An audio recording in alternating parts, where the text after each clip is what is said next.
நம்ம ட்ரெயின்லேயே இப்போ உட்காந்து போக முடியும். நம்ம தமிழ்நாடு பார்டர் வரைக்கும் தான் நம்ம உட்காந்து போக முடியும். அதுக்கப்புறம் அவங்க தான் உட்காருவாங்க, எச்சு துப்பி வச்சுருவாங்க, தூக்கி கையை பிடிச்சி விட்டுருவாங்க. நம்ம மேலேயே பான் பராக்க போட்டு எச்சு துப்புவாங்க. சரிங்களா? இது வந்து ஆக்சுவலாக நடக்கிறது. இப்போ நம்மளால் ஒருத்தர் பானிபூரி கடை போகிறான்னு வைங்க, அங்கே போக மாட்டுறாங்க, வடக்கே 10 ரூபாய் கொடுக்குறான்னு சொல்லிட்டு அங்கே தான் போகிறாங்க.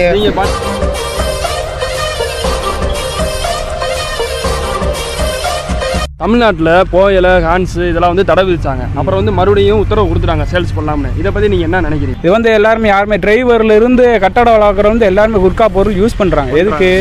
எந்த கெட்ட பழக்கம் நான் சரக்கு அடிக்கிறோம், சரக்கு அடித்து வேலை பார்க்குறோங்க, இல்லாட்டி இல்லைன்னு இருக்காங்க. குட்கா பொருள்லாம் இதை போட்டுக்கிட்டே வேலை பார்க்க தூக்கம் வராது, சோம்பேறித்தனம் இருக்குது. அதுக்காண்டி சூருன்னு இருக்காங்க. அதுக்காண்டி இதெல்லாம் தடை பண்ணாங்கன்னா ஒன்றும் பண்ண முடியாது. தடை பண்ணி இப்போ நியூஸ்டாங்க. இப்போ ஏன்னா அதிகமாக கடையில் விற்கிறது கிடையாது. ஏன்னா ரைடு வந்துருவாங்க பயம். ஹிந்திக்காரங்க வந்து அதிகமாக இங்கே வந்து தொழில் பண்ணுறாங்க. அது நிரந்தரமாக இங்கே இருந்துருவாங்கன்னு நினைக்கிறீங்களா? கண்டிப்பாக ப்ரோ, இங்கே தான் தங்குவாங்கன்னு நான் நினைக்கிறேன். ஏன்னா இப்போ வந்துட்டு இப்போ சைட்டு வேலை எல்லா இடத்துலையும் அவங்க தான் இருக்காங்க. நம்ம பயிலுக்கு இங்கே வேலையும் கிடையாது, ஒன்றும் கிடையாது. இப்போ மாமாவே ஒரு சைட் எடுத்து நடத்துகிறாப்புல. நம்ம கலைஞர் லைப்ரரி வேலை நடக்குது. அங்கே ஃபுல்லாக பார்த்தீங்கன்னா ஹிந்திக்காரங்க தான், சூப்பர்வைசர் ஹிந்திக்காரங்க தான் எல்லாம். நம்ம இன்ஜினியரிங் படித்த பயிலெல்லாம் வேலை இல்லாமல் தெரியுறாங்க. 8000 ரூபா 7000 ரூபா சம்பளம் குறைஞ்சது எது காரணம்னு நினைக்கிறீங்க? அவங்களால மட்டும்தான். அவங்க 150 ரூபா 200 ரூபாய்க்கு வேலை பார்த்துட்டு நம்ம 500 ரூபா சம்பளம் கேட்டால் என்ன சொல்லுவாங்க? வேணாம் போகாதன்னு வாங்க. அதுதான் அது காரணம். இதான் இங்கே நடக்குது. இப்போ இவங்க 200 ரூபாய்க்கு வேலை பார்த்துட்டே இருப்பாங்க. ஒரு டயத்தில் எவனுமே வேலை கற்றுக்க முடியாது. இங்கே வேலை கற்றுக்க இதுதான் பிளானத்தில் ஒரிஜினல் பிளானே இதுதான். எவனுமே வேலை கற்றுக்க முடியாது நம்ம பயிலால். கொஞ்சம் வருஷம் கழிச்சு அவன் சொல்கிறதான் டிமாண்டு, வைக்கிறதா சட்டம். அதுதான் நம்ம கட்டு பண்ணுன்ற மாதிரி ஆக போகுது. நம்ம வேலை பார்க்குறேன், டைல்ஸ் வேலை பார்க்குறேன். டைல்ஸ் வாக்கலாம். இப்போ ஒரு கான்ட்ராக்ட் நான் பேச போனால் ஒரு கான்ட்ராக்டுக்காக இப்போ நாங்கள் டைல்ஸ் கிரேனட்டுக்குன்னா 30 ரூபா கேட்குறோம். சாப்பாடு செலவு எல்லாம் சரி லோக்கல்லையே. இப்போ அவங்க வந்து 20 ரூபாய்க்கு இப்போ 20 ரூபாய்க்கு பதிக்கணும்னு சொல்கிறாங்க ஹிந்திக்காரங்க. இப்போ ஹிந்தி ரூபாய்க்கு யார்கிட்ட நீங்கள் கொடுப்பீங்க? ஹிந்திக்காரன் தான் கொடுப்பீங்க. ரேட்டு கம்மி அவங்களுக்கு. இந்த புயல எல்லாமே தயாரிப்பே இந்த ஹிந்திக்காரங்க தான் தயாரிக்கிறாங்க. ஹிந்திக்காரன் தயாரிக்கிறது வெளியே போகிறது அதான். இப்போ அவங்க ஹிந்திக்காரங்களும் முக்கால்வாசி போய் புயல வந்து ஹிந்திக்காரங்களுக்கு தான் முக்கியம் வந்ததே. ஃபஸ்ட்டு எங்கள் ஊர் இப்போ ஒரு 10 இயர்ஸ்க்கு முன்னாடிலாம் அவங்க வந்து செங்கல் சூளைக்கு தான் வேலைக்கு வந்தாங்க. இப்போ எங்கள் ஏரியாவில் கடை போட்டு வியாபாரம் பண்ணுற அளவுக்கு பெரிய ஆளாக வந்துட்டாங்க. அந்த மாதிரி நிறைய கூலி வேலைக்கு தான் தான் இருந்தாங்க. இப்போ நம்ம அவங்களோட இடத்துக்கு போய் வேலை பார்த்தோம்னா நம்மளுக்கான ரெஸ்பான்ஸ் கொடுப்பாங்களா? கண்டிப்பாக கிடையாது. நாங்கள் ட்ரெயினில் அந்த அனுபவம் எனக்கே இருக்குது. ஆக்சுவலாக நாங்கள் ரிசர்வேஷன் பண்ண டிக்கெட்டில் இடத்துல உட்காந்துட்டு எந்திரிக்க மாட்டேன்ட்டாங்க. இங்கே சென்னையில் ஆரம்பிச்சிட்டாங்க. அந்த மாதிரி நம்ம நியூஸில் தான் பார்த்தோம். ஆனால் நிறைய பேர் நீங்கள் சொல்கிறது நேரில் நான் அனுசரிக்கேன். எனக்கே நடந்திருக்கு. நீங்கள் பானிபூரி சாப்பிட்டீங்களா? ஹிந்திக்காரங்க பானிபூரி சூப்பராக இருக்கும். அந்த டேஸ்ட்டுக்காக தான் வேண்ட போகிறோம், வேறு என்ன பண்ண முடியும்? இதனால பாதிக்கப்படுறாங்க நிறைய பேர். இப்போ வந்து திருப்பூரில் அடித்து விரட்டி விட்டாங்க, சண்டை நடந்திருக்கு. பார்த்துருப்பீங்க அந்த வீடியோவை. அதை பார்க்க உங்களுக்கு என்ன தோணுது? ஏன்னா ஒன்று நம்ம ஊரில் வந்துக்கிட்டு இன்னொருத்தங்க தான் இப்போ பாரு ராஜ்யம் பண்ணிட்டு போகிறாங்க. அப்படி தான் நம்ம நாடு இன்னும் போயிட்டுருக்குது. அதை பற்றி அவனா எஃபர்ட் எடுக்கணும். எஃபர்ட் எடுக்கணும்னா என்ன பண்ண முடியும்? வட இந்தியர்களுடைய ஆதிக்கம் வந்து இப்போ அதிகமாகிக்கிட்டே போகுது. இப்போ நம்ம மதுரையில் எப்படி இருக்குது? மதுரையில் வந்து வியாபார தலங்களில் பூரா அவங்களுடைய ஆக்கிரமிப்பு அதிகமாகிடுச்சு. மொத்த வியாபாரங்களில் எல்லாத்துலேயுமே வந்து வட இந்தியர்களுடைய ஆதிக்கம் வந்துருச்சு மதுரையில். நம்ம தமிழர்கள் வந்து அவர்களிடத்துல வேலை பார்க்கக்கூடிய நிலமையில தான் எல்லாருமே இருக்கோம். ஏன்னா அது வந்து நம்ம கொஞ்சம் மாற்றிக்கிறதுக்கு நம்ம முயற்சி செய்யணும். ஏன்னா இப்போ அடிக்க ஆரம்பிச்சிருக்காங்க. அடித்தாங்கன்னா இன்னும் சிறு நாள்களில் விரட்டுவாங்க. நாளைக்கு இலங்கையில் ஏற்பட்ட அதே கதி வந்து நம்ம தமிழர்களுக்கு ஏற்படுறதுக்கு ரொம்ப நாள் கிடையாது. அவங்க ஸ்டேட்டில் கம்மியான சம்பளம், நம்ம ஸ்டேட்டில் அதிகமான சேலரி தராங்க.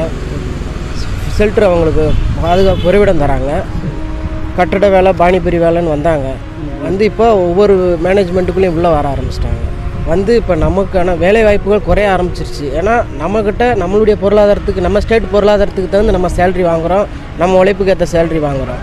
ஆனால் அவங்க 500 ரூபா கொடுக்குற இடத்துல 200 ரூபா கொடுத்தாலும் போதுன்னு வந்து நின்றுறாங்க. அதனால் நம்மளுடைய வேலை வாய்ப்புகள் வந்து பறிப்போகிறது உண்மை தான். தமிழ்நாட்டிலேருந்து வெளியே போனாலே தமிழ்நாட்டு மக்களுக்கு கொஞ்சம் பிரச்சனையாக தான் இருக்குது. இப்போ நானுமே ஹைதராபாத் வரைக்கும்லாம் போயிருக்கேன். அப்போலாம் வந்து ரிசர்வேஷன் பண்ணி போனப்போயுமே நார்த் இந்தியன்ஸில் வந்து என்னோட சீட்டில் உட்காந்துருந்தாங்க. அவங்கள்ட்ட 2-3 தடவை பேசி அவங்க சொல்லி அதுக்கப்புறம் தான் மூவ் பண்ணாங்க. இது வந்து ரொம்ப நாளாகவே இருக்குது. நான் வந்து ஹைதராபாத் போனது பார்த்தீங்கன்னா 2015 போனேன். அப்போ ஃப்ரெண்ட்ஸோடு சேர்ந்து. அப்போ நாங்கள் கேங்காக இருந்தப்போ அவங்களாம் வெளியே போயிட்டாங்க. நம்ம தமிழர்கள் சிங்கிளாக வந்து அந்த இடத்துல இருக்காங்க. அப்போ அவங்களோட ரியாக்ஷன் எப்படி இருக்கும்? அவங்க வந்து நம்ம சொல்கிறத கண்டுக்கவே மாட்டாங்க, நம்மளை மதிக்கவும் மாட்டாங்க.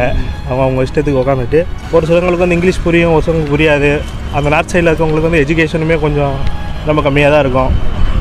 பேசிக்காக என்னென்னா அவங்க வந்து ரொம்ப ரூடாக இருப்பாங்க. அவங்க அங்கே அந்த ஏரியா ஃபுல்லாக வந்து வடக்கிங்க தான் அதிகமாக இருப்பாங்க. நம்ம ஆள் வந்து எவனுமே இருக்க மாட்டாங்க. நம்ம போய் அவங்க கடையில் போய் வாங்குறோம், அது நம்ம கடையில் அவங்க வந்து வியாபாரம் வாங்குவாங்களா, பொருள் எது வாங்குவாங்க, அது கஷ்டம் தான் ப்ரோ.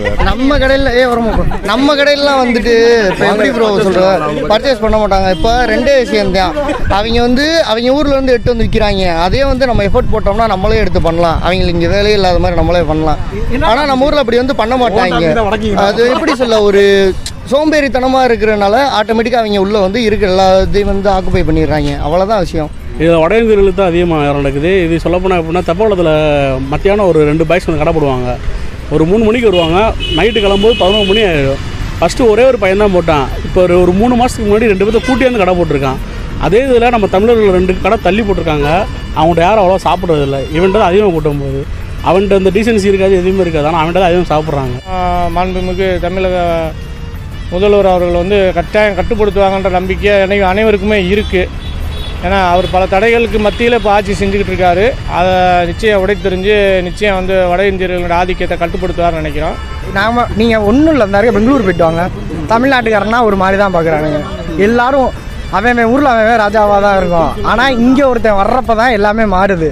அதை மாறாமல் நம்ம தான் பார்த்துக்கணும். அவங்களுக்கு இங்கே குடியுரிமை சட்டம்லாம் கொடுத்துட்டாங்க, நிறைய இடத்துல ரேஷன் கார்டு எல்லாமே அப்ளை பண்ணிட்டாங்க. அதெல்லாம் இது இதில் வந்தார வாழ வைக்கிற ஊர் தான், இல்லைன்னு சொல்ல. ஆனால் நம்மளே வாழ வழி இல்லைன்னா நம்ம எங்கே போகிறது? வடக்காலில் இங்கே தங்கிடுவாங்கன்னு நினைக்கிறீங்களா?